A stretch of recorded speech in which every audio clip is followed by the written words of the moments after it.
Welcome to Personal Stamp Exchange's Rubber Stamping Techniques video. I'm Beth Clark, and I've been a designer at PSX since 1989. To me, stamping has always been a great way to use your own creativity and your talents to make something special for yourself or for a special friend. In this video, we'll be learning the basic stamping techniques by stamping on paper, fabric, and wood. And I think you'll be surprised at just how easy it is to combine a stamp design along with color and texture to create a cherished keepsake. The best way to learn to stamp is to practice the basic techniques on paper first. And there's a lot of exciting paper projects to make. So let's get started. One of the first projects you might want to start out making is wrapping paper. Wrapping paper is quick and easy to make. I'm going to start out by using my artichoke stamp, and I'm using a pine-colored sentiments pad. This pad is great. It's a pigment-based ink, and it's a raised pad, so I can take just about any size stamp and go right across and ink the stamp. And if you notice, I'm not gushing the stamp into the pad. I'm lightly tapping on top, and I want to get a nice even coating. And then I'm going to stamp right onto my paper to get a nice, even stamp design. And this is newsprint. I've cut it to the size of package that I want to wrap. You can use butcher paper, though, freezer wrap paper, tissue paper, anything that's big enough to fit your package. And again, just going to ink and stamp. And you can stamp in a pattern, or you can stamp randomly, just like I did on the chili pepper package that I stamped earlier. Once the entire paper has been stamped, you want to set it aside to dry, probably for about an hour before you wrap your package. But in the meantime, we can clean the stamp with stamp cleaner. I'm just going to rub this on lightly.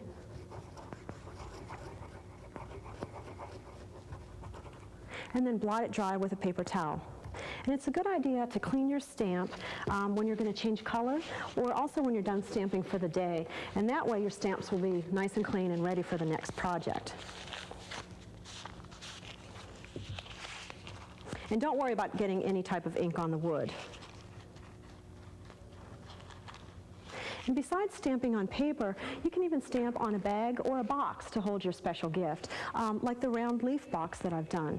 I did that out of different colors of sentiments, and I used different leaf designs. When you stamp on a round box, it's a little tricky. So what you want to do is take your stamp, and again, you're getting a nice even coating. You're not pressing very hard. And you want to make sure that you hold the box firmly, and this is the only time that you're going to rock the stamp. Start at one side, rock it, and you have a nice dark image.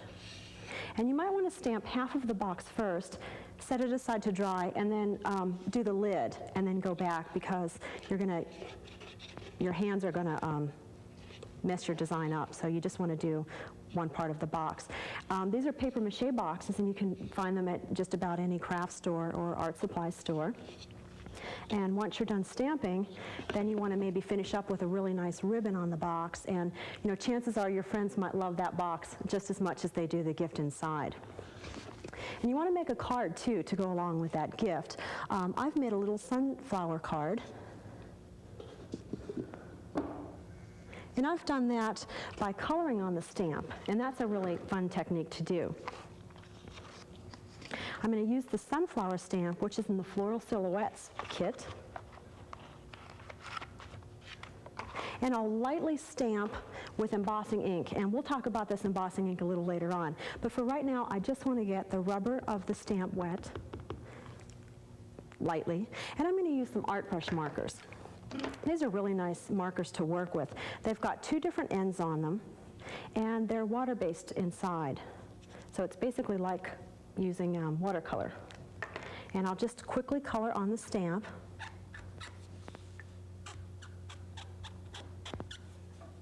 It's a good idea to start with a light color and then go to a darker color.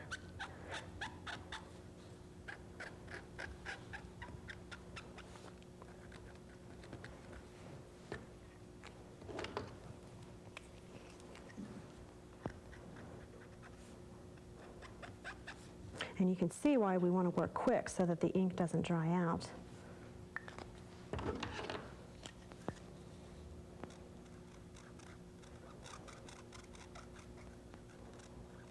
After it's all done, you're going to just stamp on your paper. And you stamp one time and get a lot of different colors in that stamping. And to finish the card, I've taken some fold-over paper, cut a little frame, and I'll just put this in the inside and use double-sided tape or glue, and I'm left with a really cute card. And this technique isn't for every stamp design or every project because it takes a little bit of time, but I think that it's really worth it, as you can see on this sunflower frame that I've made. It makes a nice gift. Another type of card that you can make is a card that's been embossed, just like this rose card. And anytime you emboss, you have a powder which is melted, and that forms your design. And we'll go ahead and make this rose card. I'm going to use the same embossing ink that we used a little earlier, and I'm going to ink the stamp. And again, because the pad is raised, I can use a large stamp.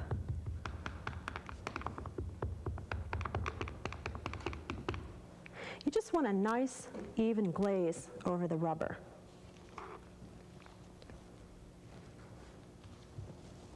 And with the larger stamps, it's good to stand up and press around, and you'll hear a little stick noise. And I'll have a nice, clear, invisible almost design. And I'm going to pour some embossing powder on top, and this is gold embossing powder.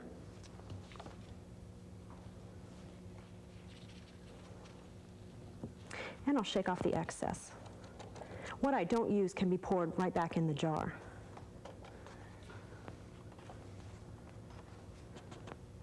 And also, I'm going to take a fine paintbrush and just dust off any powder that I don't want. A lot of times the oils in your fingers will leave fingerprints on your paper, and that will actually pick up the powder. So we want to just dust that off.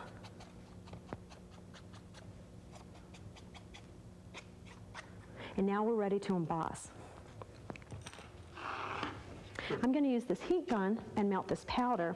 And the heat gun is really nice. It's much hotter than a hair dryer, and it really works to melt the powder.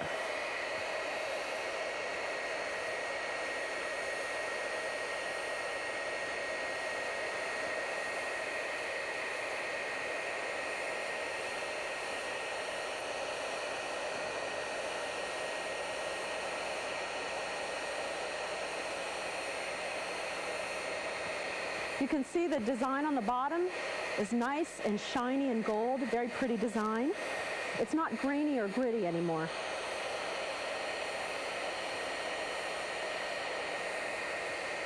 If you don't have a heat gun, you can use a toaster or an electric stove or an electric skillet, anything that gets very, very hot.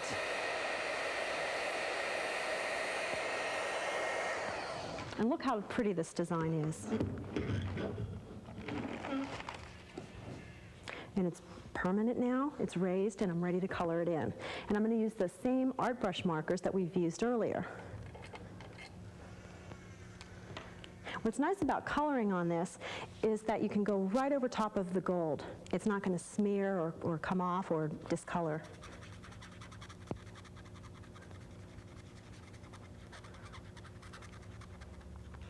And I like to blend. And what that does is it makes the design look a little bit more realistic. And I'm doing it with the two different shades. I'm going to use a pink and a burgundy. And I'm going to use the burgundy for the darker areas, for the shadow areas. I'm just touching a little bit in, working quick. What's nice about some of the botanical stamp designs are that when, the artist has already drawn the lines where the shadows go, so it's real easy to color in. You really can't make a mistake.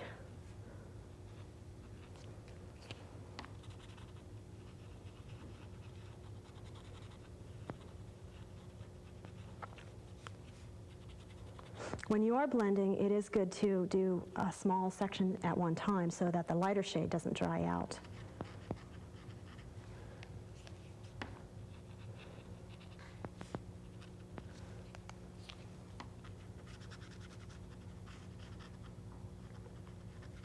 Another different way to blend, which is real fun, is to actually use water on your design.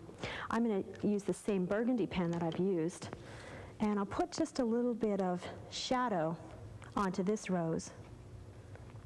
And I'm going to take a paintbrush with just a little bit of water and pull the color out.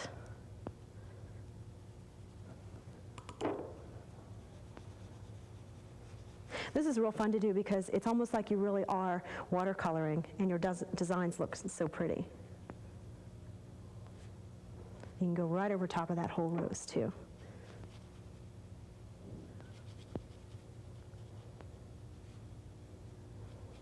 If you want to keep adding colors, you can. Let it dry and then go back and make it a little bit darker and kind of build on those colors, just like you would if you were watercoloring. And to finish the card, you want to take your finished artwork and just rip the edges. And I've used a recycled note card and glued some handmade paper on top with spray adhesive, and just glued this. And we have the finished card. And don't forget the envelope too. Besides gold powder, there's a lot of other different kinds of embossing powders that you can use. I've stamped the same rose in different colors using the different powders to give you an idea of the different effects. We have the onyx rose, which has clear embossing powder over top of it. And clear is nice because you can use clear over top of any color powder. It will really enhance that color. We have plum brandy with the new holographic powder on top. It adds just a little bit of sparkle. And we also have the white embossing powder, which is used over top of embossing ink, and that looks really nice when you're stamping on a dark kind of paper. And in addition to the different kinds of powders, you can also use different kinds of papers. We've already used newsprint, and we've used handmade paper, recycled paper, and even linen weave paper. Now let's use mulberry paper.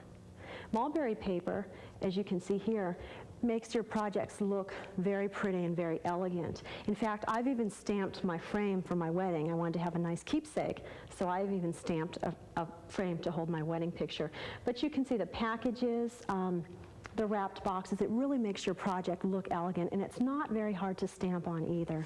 So let's try that.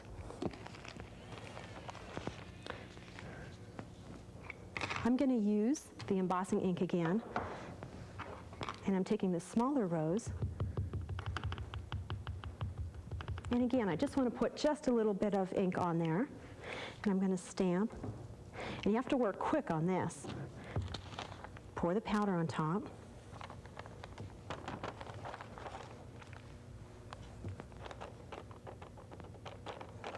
And being that there's a lot of fiber in this paper, you want to use your paintbrush, your dry paintbrush, and dust off any of the little parts that you don't want. And we're going to heat in the same way, but you want to be careful because this is going to emboss quick.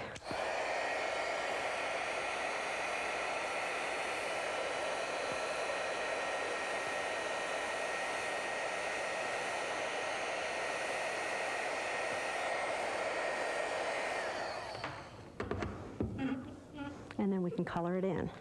And when you color, you want to make sure you have lots of scrap paper underneath because it will bleed through. And again, you can just go right over top, and you can see that gold will just shine right through.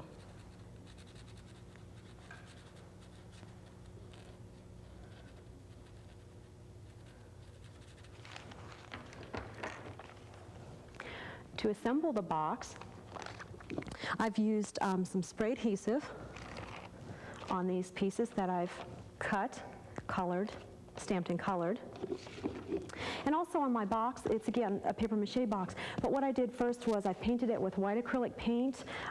This way the brown doesn't show through. It has a nice white color behind it. So what I'll do is to wrap the lid, I want to center this, smooth out any wrinkles, and then just bend the pieces in.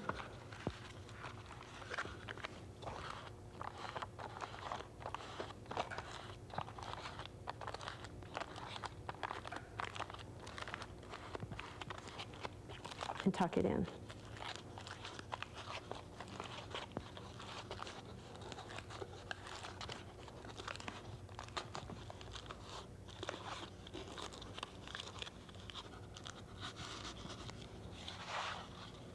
And for the bottom of the box, I want to center the box and have about an inch left over at the bottom. And I want to slowly just roll the paper up on the side, smoothing out any wrinkles. You can see I have about an inch over. Tuck the bottom.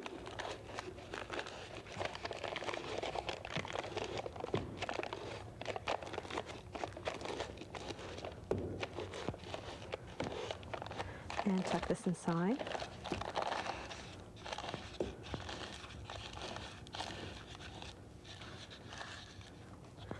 And then also, too, you want to add some ribbon and trim around the edge, and it will make for a beautiful box that you could give away if you wanted to, or you could keep it for yourself.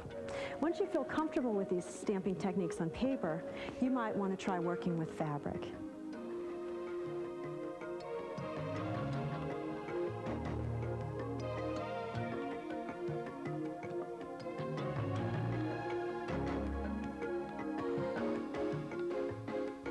There are so many wonderful projects you can make with fabric stamping. The possibilities are endless. Everything from wearable art to the t-shirt and baseball cap that I made for my son Zachary, to things for your home, like the apron and the pillow, and even things for your kitchen, like the pot holder and oven mitt. When you stamp on fabric, if you're stamping a garment, you want to make sure that you wash the garment first to remove the sizing.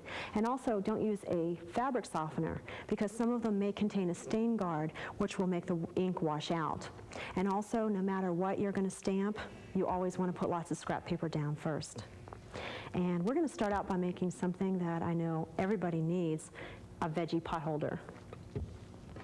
I've pre-cut my muslin material to the size that I want to work with, and I'm going to be using our black fabric ink, which is also a multimedia type of an ink.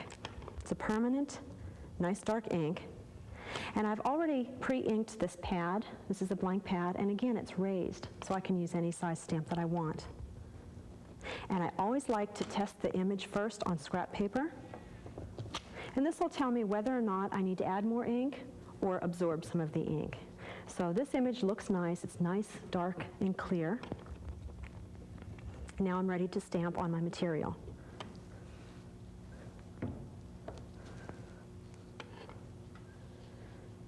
And after I have the whole design stamped on there, I want to use my fabric art pens and color it in. So I have one ready. And I'm just going to take my pens, I'll color the chili pepper in, and go right over top of the design. And these pens are nice because you can layer different colors on top. And the pens and the fabric both don't need to be heat set.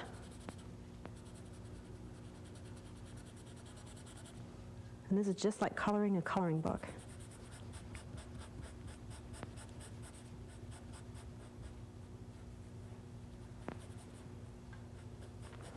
And you want to let this ink dry for a little bit before you actually assemble the pot holder, which I've done. I have a piece of batting that I've taken, and I sandwiched it in between the two pieces of muslin, stitched them together, and then I've also added little quilting lines on here, but you can see basically how the pot holder was made. And to finish, I've used a little bit of bias tape around the edges. And you can see how nice the finished piece looks. Another way to stamp on fabric is to actually use some pigment ink along with clear embossing powder and emboss on the piece. I have a piece of muslin which I've put into an embroidery hoop backwards. An embroidery hoop is nice to use because it will hold the piece of material still rather than slipping around. So we have this ready, and I'll just use my onyx ink on this rose. And again, I'm inking this up. You want to make sure you have a nice even coat. Sometimes too, you can actually turn the stamp over and ink your stamp like this. It's easy to do on the larger ones. Okay, and I want to test to make sure that the image is nice and clear. Again, I'm not rocking the stamp. Looks nice and clear, so let's ink it again.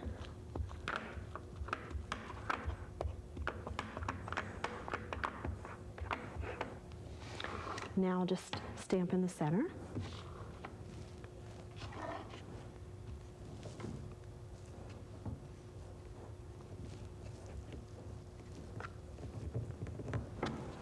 And while the image is still wet, I'll pour the embossing powder on top.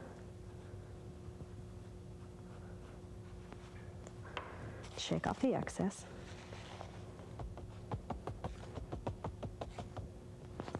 And again, I'm going to use a dry paintbrush to remove any unwanted powder.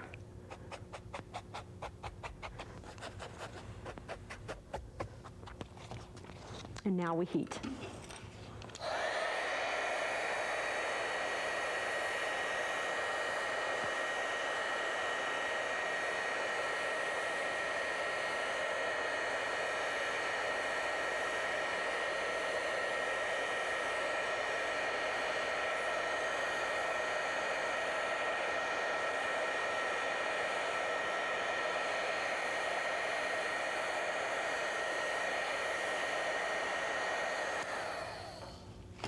When this is cooled down, I can use my art brush markers again to go ahead and color it in. And I can use my finished piece to sew onto a pocket of an apron. Or for those of you advanced quilters, you might even want to try to work it into a quilt like this beautiful botanical quilt, which will surely be a treasured family heirloom for years to come. And now that you've learned some of these stamping techniques on fabric, let's try stamping on wood.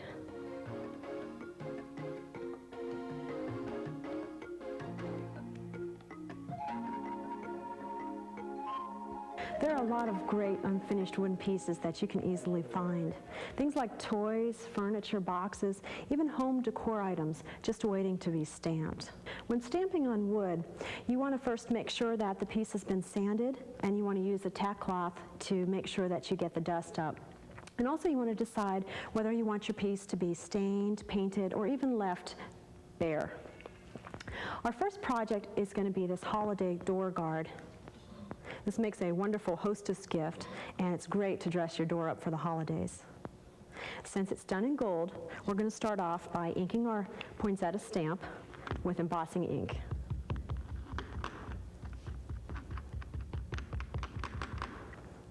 And again, you want a nice even glaze and even coating on that.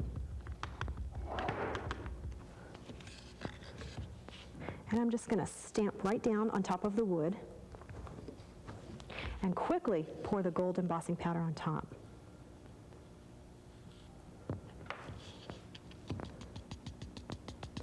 You can see we've missed a little bit here. Add a little bit more. And again, take our brush and dust off anything we don't want.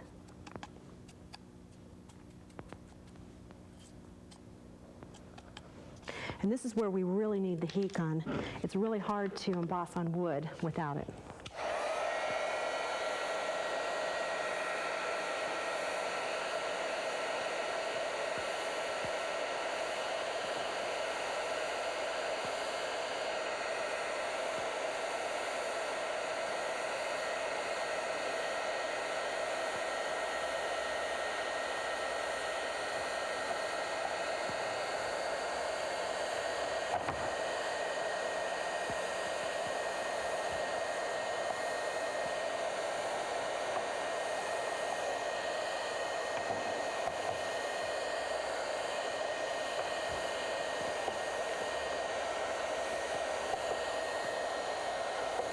Stamping and embossing on wood takes a little longer because of the wood. And when the designs are all done and the embossing is all done, then you can color it in.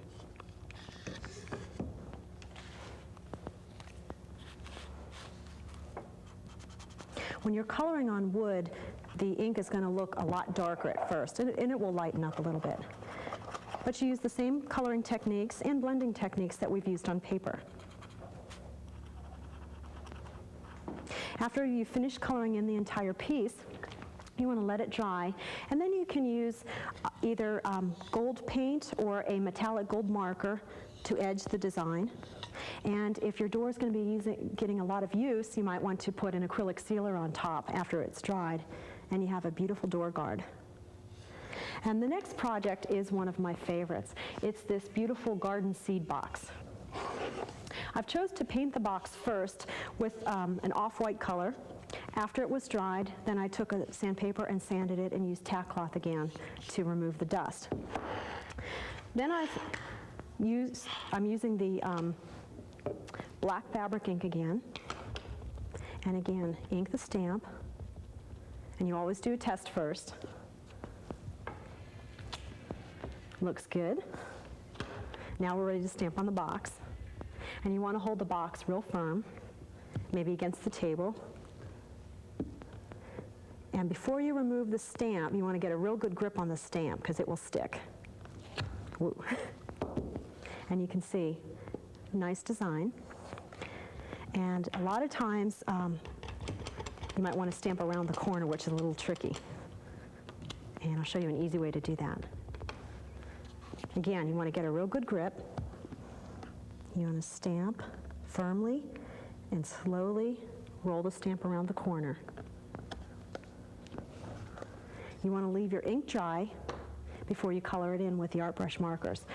This side is dry already. And I'm just going to take my pens, take the caps off, and color it. And on the painted wood, the colors are going to be more pastel.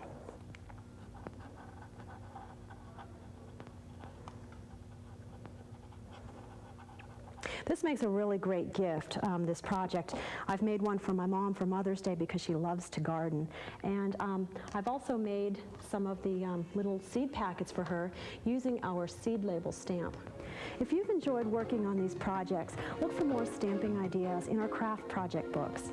You can find them, as well as our beautiful stamps and accessories, at your local craft and stamp stores. Or for a store nearest you, you can call us at 1-800-STAMP-IT, and we'll be happy to locate a store for you. Thank you for watching, and just wait till you see what we do next.